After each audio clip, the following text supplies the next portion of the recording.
Hello everyone, welcome to my channel.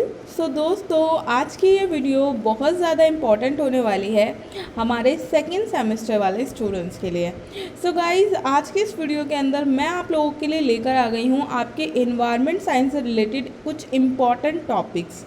Guys, आज के इस वीडियो के अंदर मैं आप लोगों के साथ डिस्कस करने वाली हूँ दो इम्पॉर्टेंट चीज़ों के बारे में, एंड ये दोनों ही चीज़ें आप लोगों के एग्ज़ाम पॉइंट ऑफ व्यू से बहुत ज़्यादा इम्पॉर्टेंट है।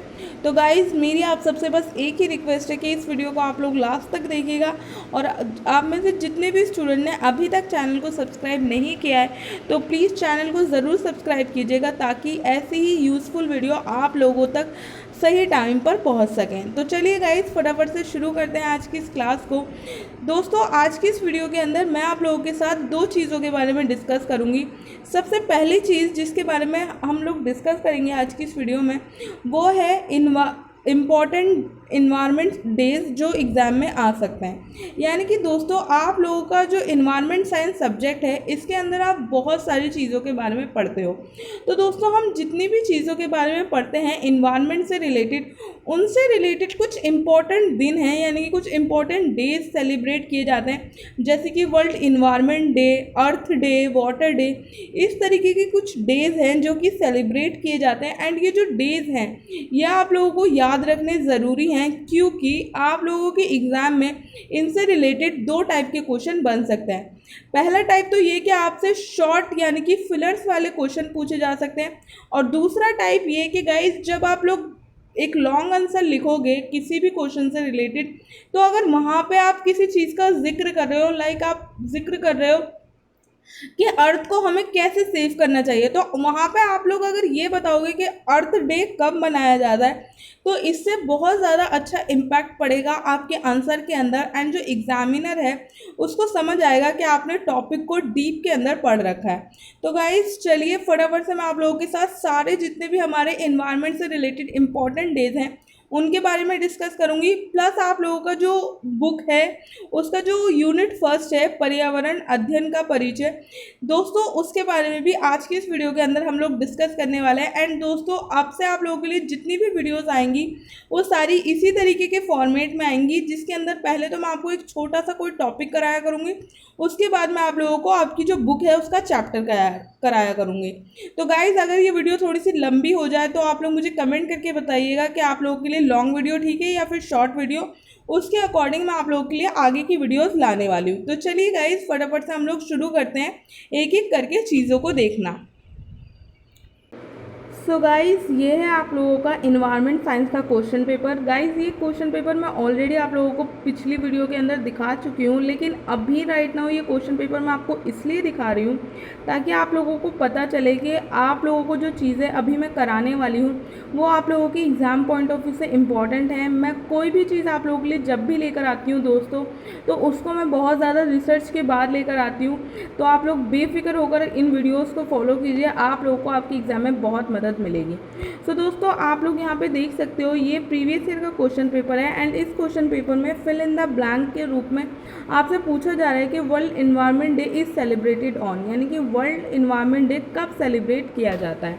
इसके अलावा दोस्तों, अगर मैं आप लोगों को कुछ और चीज़ें यहाँ पे दिखाऊँ, जैसे कि यहाँ पे ओजोन लेयर के बारे में भी आपसे पूछा जा रहा है। एंड अगर मैं नीचे की तरफ आपको थोड़ा लेके जाऊँ तो देखिए दोस्तों, यहाँ पे आपसे एक शॉर्ट नोट लिखने के लिए बोला गया है ई वेस्ट के ऊपर। तो दोस्तों, जब आप किसी भी टाइप का शॉर्ट नोट लिखते हो या फिर कोई लॉन्ग आंसर लिखते हो, तो जब आप उसके अंदर इंपॉर्टेंट डे के बारे में बताओगे कि ई वेस्ट डे कब मनाया जाता है पूरे वर्ल्ड के अंदर, तो इससे काफ़ी ज़्यादा अच्छा इम्पैक्ट पड़ेगा। एंड एक इम्पॉर्टेंट चीज़ जो एग्जामिनर समझेगा वो ये समझेगा कि आपने किसी भी टॉपिक को डीप के अंदर पढ़ा है।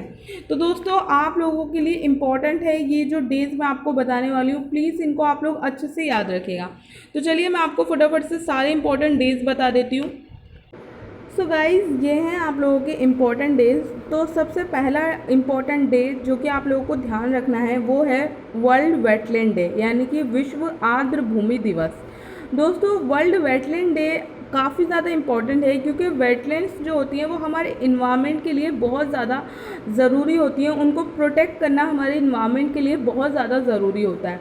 तो गाइज़, आप लोगों को ध्यान रखना है कि वर्ल्ड वेटलैंड डे कब मनाया जाता है, तो 2 फरवरी को। दोस्तों, यहाँ पे मैंने आप लोगों के लिए इस डे की इम्पोर्टेंट जो थीम है इस साल की, यानी कि 2022 की, वो भी लिखी है, जो कि है wetlands action for people and nature. दोस्तों, आप लोगों के एग्ज़ाम में वेटलैंड से रिलेटेड किसी भी टाइप का क्वेश्चन आए, लाइक आपसे अगर क्वेश्चन में पूछ लिया जाता है कि जो आर्द्र भूमि होती है वो हमारे पर्यावरण को कैसे बचाती है, उसकी क्या इम्पोर्टेंस है, तो वहाँ पे आप लोगों को इस डे के बारे में प्लस इस थीम के बारे में ज़रूर लिखना है। इससे आपका जो आंसर है वो बहुत ज़्यादा अट्रैक्टिव बनेगा, तो आप लोग प्लीज़ इसको मत भूलिएगा।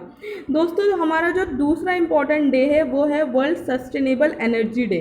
दोस्तों, आप लोगों ने इन्वायरमेंट साइंस अगर आप फर्स्ट टाइम पढ़ रहे हो, तो आप लोगों को मैं बता देना चाहती हूँ कि जो सस्टेनेबल एनर्जी होती है, बेसिकली वो इस टाइप की एनर्जी होती है जिससे कोई भी पोल्यूशन नहीं फैलता।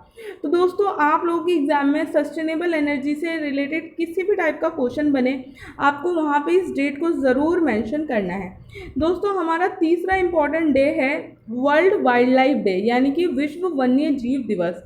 दोस्तों, वाइल्ड लाइफ डे से रिलेटेड क्वेश्चन भी एग्ज़ाम में बनते हैं, तो वहाँ पे भी आपको इस डे के बारे में मेंशन करना है, और इसकी इस साल की जो थीम है वो भी याद रखिएगा आप लोग।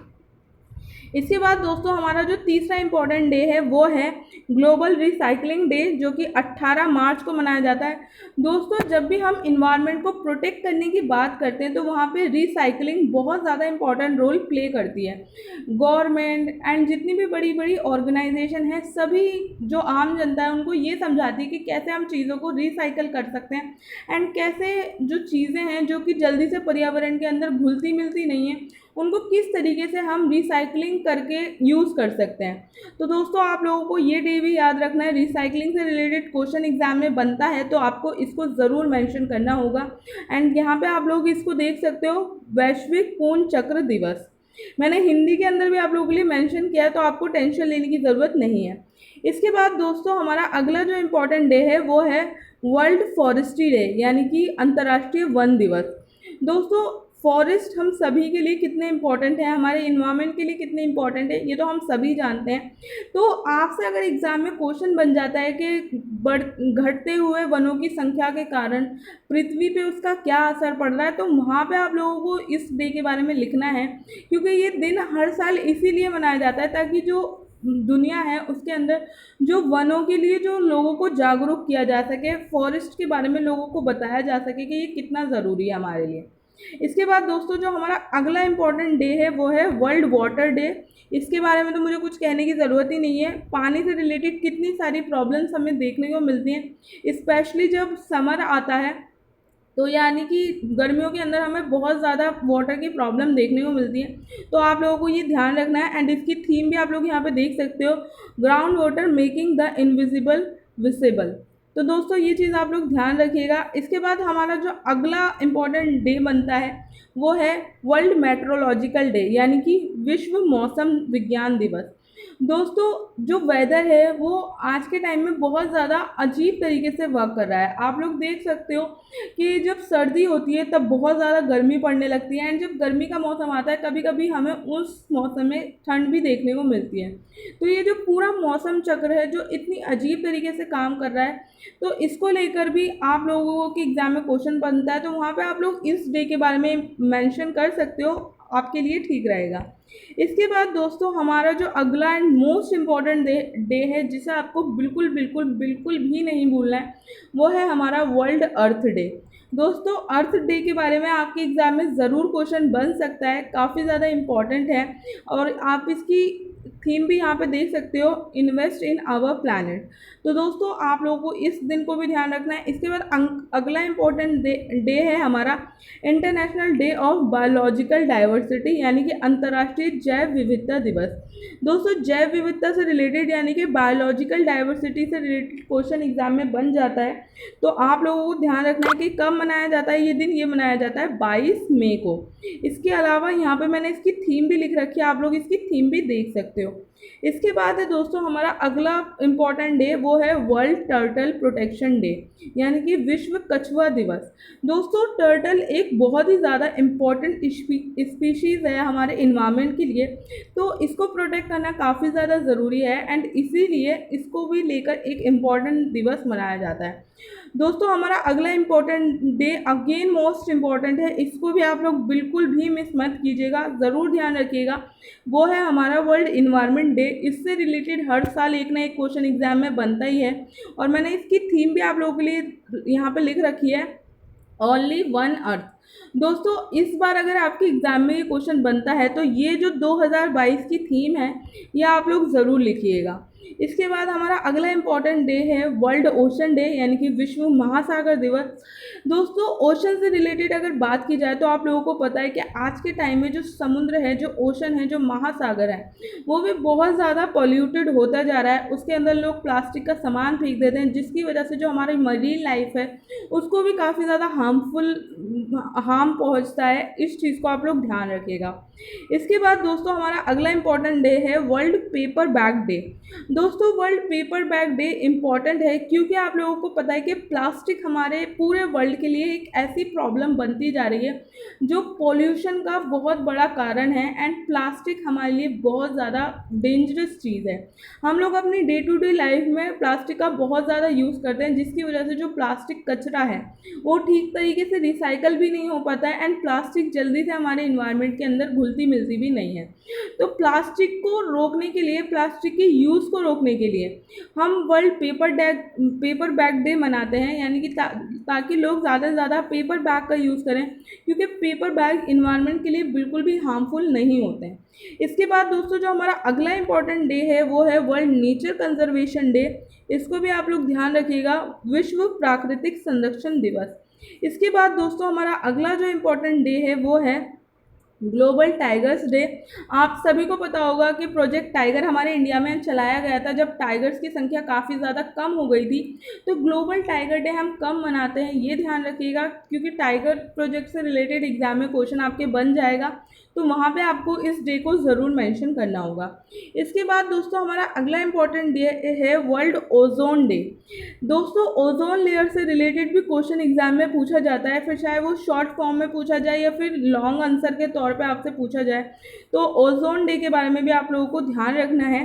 इसके बाद दोस्तों हमारा लास्ट में 3 इम्पॉर्टेंट डेज आते हैं, जो कि पहला है हमारा वर्ल्ड मैरीटाइम डे, यानी कि विश्व समुद्र दिवस, और तीसरा है हमारा इंटरनेशनल ई वेस्ट डे, और लास्ट में है हमारा वर्ल्ड सॉइल डे। दोस्तों सॉइल डे से रिलेटेड क्वेश्चन भी एग्जाम में बन जाएगा, क्योंकि आप लोगों को पता है कि जो मृदा प्रदूषण है, यानी कि जो सॉइल प्रदूषण है वो काफ़ी ज़्यादा हमारे इंडिया के अंदर देखने को मिलता है। बहुत सारी जगह पे ऐसी बहुत सारी मिट्टी है जो अब बंजर हो गई है, जिसके अंदर फसल नहीं उग पाती है, तो उससे रिलेटेड क्वेश्चन एग्जाम में बन जाएगा। इसके अलावा ई वेस्ट से रिलेटेड क्वेश्चन तो आपके एग्जाम में लास्ट ईयर भी पूछा गया था, तो ये भी इम्पोर्टेंट है आप लोगों के लिए, एंड बाकी चीज़ें भी मैंने आपको अच्छे से एक्सप्लेन कर दिया। तो दोस्तों ये सारे इंपॉर्टेंट डेज हैं जो कि आप लोगों को ध्यान रखने हैं आपके एग्ज़ाम पॉइंट ऑफ व्यू से। मैंने आपको कुछ इंपॉर्टेंट थीम्स भी यहाँ पे मेंशन किए हैं जो कि आप लोगों के लिए इम्पॉर्टेंट है याद रखनी। उम्मीद करती हूँ दोस्तों ये सारे पॉइंट्स आप लोगों के लिए हेल्पफुल रहेंगे आपके एग्ज़ाम के टाइम पे। तो गाइस चलिए फटाफट से अब हम लोग डिस्कस करते हैं हमारे बुक के यूनिट के बारे में। सो गाइज़ हम लोग आ चुके हैं हमारी बुक के ऊपर, एंड दोस्तों आप लोग यहाँ पे देख सकते हो आज जो हम यूनिट स्टार्ट करने वाले हैं वो है हमारा यूनिट फर्स्ट, जिसका नाम है पर्यावरण का अध्ययन का परिचय। तो दोस्तों आप लोगों को ये नेम याद रखना है अच्छे से, ताकि आप लोगों को पता रहे। दोस्तों इस चैप्टर के अंदर, इस यूनिट के अंदर सबसे पहले हमारे सामने एक परिचय लिखा गया है, तो चलिए इसके बारे में मैं आपको एक्सप्लेन करना शुरू करती हूँ। 21वीं सदी की शुरुआत में ही पूरी दुनिया के समक्ष पर्यावरण की सुरक्षा की विकराल समस्या खड़ी हो गई। यही कारण है कि पर्यावरण अध्ययन एक ज्वलंत विषय के रूप में उभरा है, क्योंकि पर्यावरण की सुरक्षा तभी संभव है जब उस विषय में जागरूकता हो। पर्यावरण का तात्पर्य है हमारे चारों ओर का का आवरण। पर्यावरण का अर्थ उन भौतिक दशाओं तथा परिस्थितियों से है जो हमारे चारों ओर हमें आवृत किए हुए हैं। ये एक व्यापक संकल्पना है एवं उन सभी दिशाओं को अपने में समाहित करता है जो किसी जीवधारी को उसके जीवन काल में प्रभावित करती हैं। साधारण शब्दों में पर्यावरण का तात्पर्य है हमारे आसपास का वातावरण। दोस्तों 21वीं सदी की शुरुआत में जो इन्वायरमेंट इश्यूज हैं, जो पर्यावरण की समस्याएं हैं, वो एक बहुत ही बड़े विषय के रूप में हमारे सामने खड़ी हो गई। लेकिन दोस्तों आप लोगों को ये समझना ज़रूरी है कि आखिर 21वीं सदी में ऐसा हुआ क्यों। तो इसका जो सबसे बड़ा रीज़न है वो था 20वीं सदी में हुआ इंडस्ट्रियलाइजेशन। यानी कि 20वीं सदी में जितने भी हमारे वेस्टर्न कंट्रीज़ हैं, अमेरिका, यूरोप एंड जितने भी हमारे आज के टाइम में जो हम देश देखते हैं जिन्हें हम विकसित देश कहते हैं, उन सभी देशों ने 20वीं सदी के अंदर बहुत ज़्यादा इंडस्ट्रियलाइजेशन किया, यानी कि उद्योगीकरण किया। इस उद्योगीकरण के कारण हम सभी यानी कि पूरी दुनिया जितने भी वेस्टर्न कंट्रीज़ हैं एक ऐसी अंधाधुंध दौड़ में शामिल हो गए जिसके अंदर पर्यावरण से बिल्कुल ध्यान हटा लिया गया और सिर्फ विकास के ऊपर ध्यान दिया गया। इसकी वजह से 20वीं सदी के एंड तक जो पर्यावरण है उसको बहुत नुकसान पहुंचा और 21वीं सदी आते आते पर्यावरण समस्याएं हमारे सामने आने लगी। तो दोस्तों जब 21वीं सदी में ये सारी समस्याएं हमें देखने को मिली तो उस टाइम पे लोगों को ये चीज़ समझ आ गई कि सिर्फ विकास के पीछे भागने से कुछ नहीं होगा। विकास करने के साथ साथ हमें हमारे पर्यावरण की भी पूरी सुरक्षा करनी है एंड पर्यावरण को हम नज़रअंदाज नहीं कर सकते। उसके बाद पर्यावरण से रिलेटेड बहुत सारे लोगों ने पढ़ना शुरू किया, रिसर्च करनी शुरू करी, क्या क्या कारण बने हैं पर्यावरण को नुकसान पहुंचाने के, सब के बारे में स्टडी की गई। इंटरनेशनल लेवल पर बहुत सारी ऑर्गेनाइजेशंस बनाई गई। तो ये चीज़ आप लोगों को ध्यान रखनी है दोस्तों। आप लोग के एग्ज़ाम में अगर क्वेश्चन बनता है तो आपको इस तरीके से बेसिक इन्फॉर्मेशन पता होनी चाहिए। इसके बाद दोस्तों अगले पॉइंट के अंदर बताया गया है एनवायरनमेंट शब्द फ्रेंच भाषा के एनवायरमेंटल शब्द से बना है जिसका अर्थ होता है घिरा हुआ या घेरना। इस प्रकार पर्यावरण का शाब्दिक अर्थ है हमारे आसपास का वातावरण जो पृथ्वी पर जीवन चक्र को संभव बनाता है। पर्यावरण संरक्षण अधिनियम 1986 के अनुसार पर्यावरण किसी जीव के चारों तरफ घिरे भौतिक एवं जैविक दशाओं एवं उनके साथ अंतर क्रियाओं को सम्मिलित करता है। तो दोस्तों यहाँ पे आप लोगों को सबसे पहले तो याद रखना है कि बेसिकली जो इन्वायरमेंट शब्द है वो फ्रेंच भाषा के शब्द से बना है। ये इंपॉर्टेंट लाइन है आप लोगों के लिए। इसके बाद आपको ये भी ध्यान रखना है कि जो इसकी ये डेफिनेशन है ये पर्यावरण संरक्षण अधिनियम 1986 के अनुसार दी गई है। तो ये पॉइंट आपको ध्यान रखना है। इसके बाद हमारा अगला पॉइंट है पर्यावरण का अध्ययन बहुशास्त्रीय प्रकृति। यानी कि जो पर्यावरण का अध्ययन है वो एक बहुशास्त्रीय प्रकृति है। यानी कि कहने का मतलब ये है यहाँ पे कि जब हम इन्वायरमेंट की स्टडी करते हैं तो वहाँ पे ऐसा नहीं है कि हम सिर्फ किसी एक चीज़ के बारे में पढ़ते हैं, ऐसा बिल्कुल भी नहीं है। पर्यावरण का अध्ययन के अंदर बहुत सारी चीज़ें इंक्लूड होती हैं, अर्थशास्त्र, जीव शास्त्र, बहुत सारी चीज़ें आती हैं क्योंकि हर चीज़ एक दूसरे से कनेक्टेड है। तो उसके बारे में इस पॉइंट के अंदर बताया गया है कि पर्यावरण अध्ययन एक बहुशास्त्रीय प्रकृति का विषय है। पिछले कुछ समय से इसका विकास विज्ञान के रूप में हुआ है। इस प्रकार पर्यावरण अध्ययन के अंतर्गत विज्ञान तथा सामाजिक अध्ययन दोनों के विषय समाहित हैं। जीव विज्ञान, भूगर्भ विज्ञान, रसायन शास्त्र, भौतिक अभियांत्रिक, समाजशास्त्र, स्वास्थ्य, मानव शास्त्र, अर्थशास्त्र, सांख्यिकी, कंप्यूटर, दर्शन शास्त्र पर्यावरण अध्ययन के विभिन्न अंग हैं। पर्यावरण सभी स्तर के जीवधारियों से मिलकर बनता है। हम सभी अपने दैनिक क्रियाकलापों के लिए अपने आसपास के पर्यावरण पर निर्भर है। यही कारण है कि पर्यावरणीय मुद्दे जैसे ग्लोबल वार्मिंग, ओजोन परत की क्षति, घटते जंगल, ऊर्जा संसाधनों का ह्रास, वैश्विक जैव विविधता का नुकसान आदि से हमारे जीवन पर सीधा प्रभाव पड़ता है। दोस्तों आप लोग देख सकते हो इस पॉइंट के अंदर बताया गया है कि कितनी सारी चीज़ें हैं जो कि हमें पढ़नी पड़ती हैं जब हम इन्वायरमेंट की स्टडी करते हैं। इसके अंदर जो साइंटिफिक चीज़ें हैं वो तो आती ही हैं, लेकिन जो चीज़ें हमारी नॉर्मल लाइफ से जुड़ी हुई हैं जैसे कि स्वास्थ्य, मानव शास्त्र यानी कि जो एक ह्यूमन का बिहेवियर होता है, कंप्यूटर, सांख्यिकी, ये सारी चीज़ें भी हमें पढ़नी पड़ती हैं इन्वायरमेंट को समझने के लिए और इन्वायरमेंट के ऊपर पड़ रहे नेगेटिव इफ़ेक्ट को समझने के लिए। और इतना ही नहीं कि पहले के ज़माने तक तो इन्वायरमेंट के बारे में ज़्यादा बात होती भी नहीं थी। अगर आप लोग अपने पेरेंट्स से कभी बात करोगे या अपने दादा दादी से बात करोगे तो वो लोग बताएंगे कि उस टाइम पे इतना तो इन्वायरमेंट के बारे में सोचा ही नहीं जाता था जितना आज सोचा जाता है। क्योंकि दोस्तों उस टाइम पे इन्वायरमेंट को बहुत ज़्यादा क्षति नहीं पहुंची थी, लेकिन आज ग्लोबल वार्मिंग, ओजोन परत में कमी, घटते जंगल, ऊर्जा संसाधनों की कमी, ये सारी चीज़ें हमारे ऊपर सीधा इम्पैक्ट डालती हैं। आप लोग देख सकते हो गर्मी के मौसम में इतनी ज़्यादा गर्मी पड़ती है कि हम लोगों को खुद एहसास होता है कि पिछले वर्षों में इतनी गर्मी कभी नहीं पड़ी है। और कहीं ना कहीं इसका एक कारण हमारी जो पर्यावरण की क्षति है वो है। तो ये चीज़ आपको ध्यान रखनी है। इसके बाद दोस्तों अगली लाइन के अंदर बोला गया है कि पर्यावरण अध्ययन जल, वायु, भूमि, मिट्टी और जीवों के आपसी संबंधों का अध्ययन करता है। ये हमें सुरक्षित, स्वच्छ और स्वास्थ्य पारिस्थितिक तंत्र के लिए मानक स्थापित करने में मदद करता है। ये अन्य मुद्दों जैसे स्वच्छ पेयजल, रहने की आदर्श स्थिति, स्वच्छ एवं ताज़ी हवा, उर्वरक भूमि और विकास आदि के विषय में जागरूकता उत्पन्न करता है। वास्तव में हमारे पर्यावरण कई अलग अलग वातावरणों से बना है, जिसमें प्राकृतिक, मानव निर्मित और सांस्कृतिक वातावरण शामिल है। यही कारण है कि पर्यावरण एक जटिल संरचना है। पर्यावरण का अध्ययन जीव विज्ञान, भूविज्ञान, राजनीति विज्ञान, रसायन विज्ञान आदि विषयों का एक अंतर अनुशासिक संयोग है जो प्रकृति पर मानव क्रियाकलापों के प्रभावों का अध्ययन करता है। ये विषय अध्ययनकर्ताओं को पर्यावरण संबंधी मुद्दों की जटिलताओं को समझने में मदद करता है।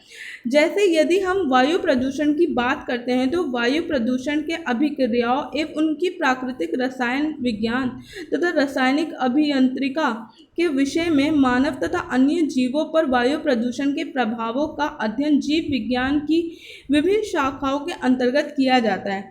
पदार्थ पर वायु प्रदूषण के प्रभावों का अध्ययन रसायन विज्ञान तथा भौतिक के अंतर्गत किया जाता है। मौसम पर वायु प्रदूषण का अध्ययन मौसम विज्ञान, भूगोल तथा ऊष्म गतिका विज्ञान के अंतर्गत किया जाता है। वायु प्रदूषण से निपटने वाले यंत्रों का अध्ययन भौतिक अभियांत्रिका तथा रसायन विज्ञान के अंतर्गत किया जाता है।